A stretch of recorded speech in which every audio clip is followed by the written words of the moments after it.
I'm coming from Berkeley, California, and I helped to start Copwatch in 1990 in Berkeley. And you know, I don't know that everybody knows this history, but the original cop watchers were actually predecessors of the Black Panther Party, but in Oakland and in Berkeley, Black Panthers really were the original folks who were monitoring the police and driving around and following them. And, you know, they'd follow them around with the penal code, and at that time in California it was legal to have a weapon, so they would have shotguns as well. And they were the Black Panther Party for self-defense. And they were pretty clear about why they were doing what they were doing. And you know, sometimes I know that we can get sort of like mission creep, and we can spin out and have like giant agendas and so forth. So it has certainly been a challenge over the years to stay focused on what is possible, what we can accomplish. So I guess I've been doing this for 22 years, and over that time I've seen a lot of cop watches come and go. And in a lot of cities, you know, like in Santa Cruz, folks come up and say, we're starting the Santa Cruz cop watch. I was like, oh, this is like the fourth one that's gotten started. You know, or Sis was telling me about Seattle. And I'm like, oh yeah, about 20 years ago there was a group that was in Seattle and stuff. And it's really hard to sustain. And I know you guys are working really hard to keep it together. And it can be really overwhelming. So I congratulate you for hanging in there and taking on this task at all. And I know sometimes that there's a difference between an organizer and an activist.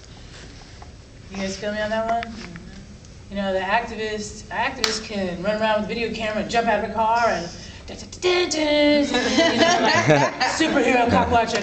Oh, good, I got some footage. I took your picture. You didn't get it. I took it. And then it's like, well, what are you gonna do with it? How are you gonna help me?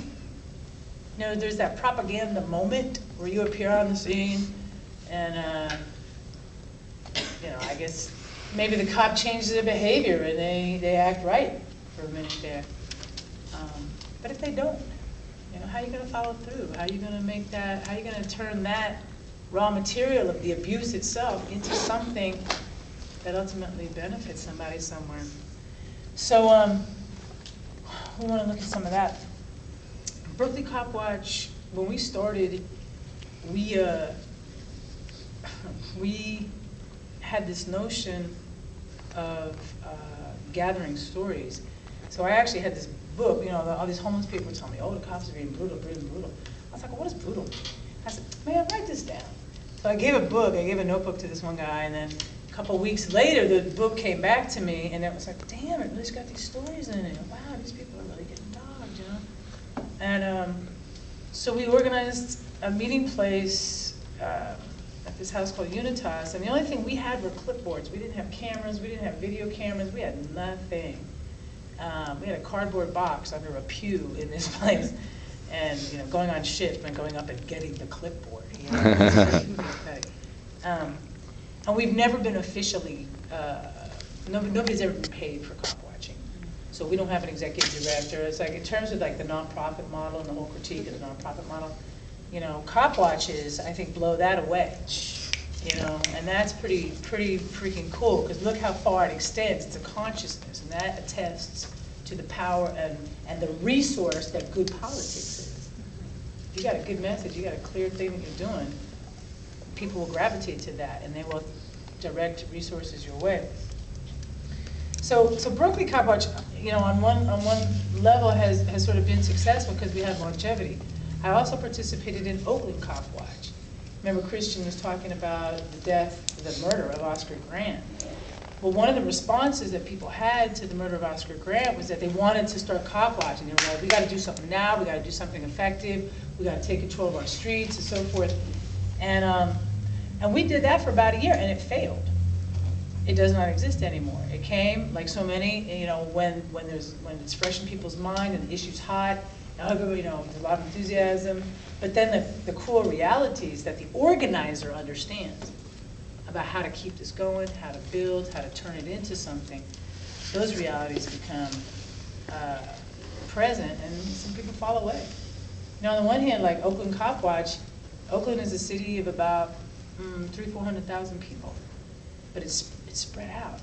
And so we thought we were all, you know, hardcore, because we would get in the car and drive around and go to East Oakland. It'd be like 1 o'clock in the morning. We'd pop out of the car. There'd be 4 people, you know, and 2 people would get close to the cops with the video camera, and the other 2 people would be across the street. We had it all figured out.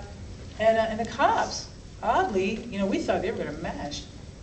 They were very mild. They were like, oh, we'll give you our badge number and stuff. And they'd let the people go. We're like, damn, this stuff works. But sadly, we didn't have the relationship. Driving around like a superhero means that there's some black guy in handcuffs, and he's going, wow, these people show up, now I'm not in handcuffs anymore. Hey man, thanks. And it's like, did you get his phone number? Is he ready to become an organizer? No, he's just damn glad he didn't go to jail that night. You know, so how do we grow these organizations so it's not only just on you guys to handle and maintain it? So here's what I'd like to do first of all. If you guys have had a minute to think about this, what do you want? Why did you come to this workshop? What is it you'd like to walk away from here with? Ideas about what, or what is it you're hoping for? So my name, like I said, is Andrea Pritchett, and I'm hoping that you guys walk away with something to use. That's my permanent home. Do you want to go ahead and say who you are, and what would you like to make sure you get today? My name is Heather. I'm here just by a strange happenstance. I've actually been involved with a lot of spirit-involved people just through some strange situations. And I'm not particularly into activism. I'm not particularly into activists. My sense of these kinds of groups, these nonprofits, as you described them, they just kind of come and go, and it's all serves the caterer. You know, there's an event and the caterer gets paid. And the people that are involved with activism, hopefully they get away with a little that they can kind of talk to, and nothing ever comes of it. And I'm not being negative, I'm just being a realist. But it would be nice to just maybe raise some consciousness. So if we're even in this room doing this, raising a bit of consciousness, and it'll stick to the chairs, and the next person comes in here and sits down, will pick up a little bit and kind of go, ooh, something happened here. So. All right, right on. My name's Chris Powell. I'm a prof at the U of M in sociology. And I've just been doing research on genocide and state violence, and written a book, and it's very much the diagnosis of this problem. And that led me to wanting to know more about what to do, what practical alternatives there are to states as ways of organizing violence in our lives. So I just came to listen in today. Cool. Okay.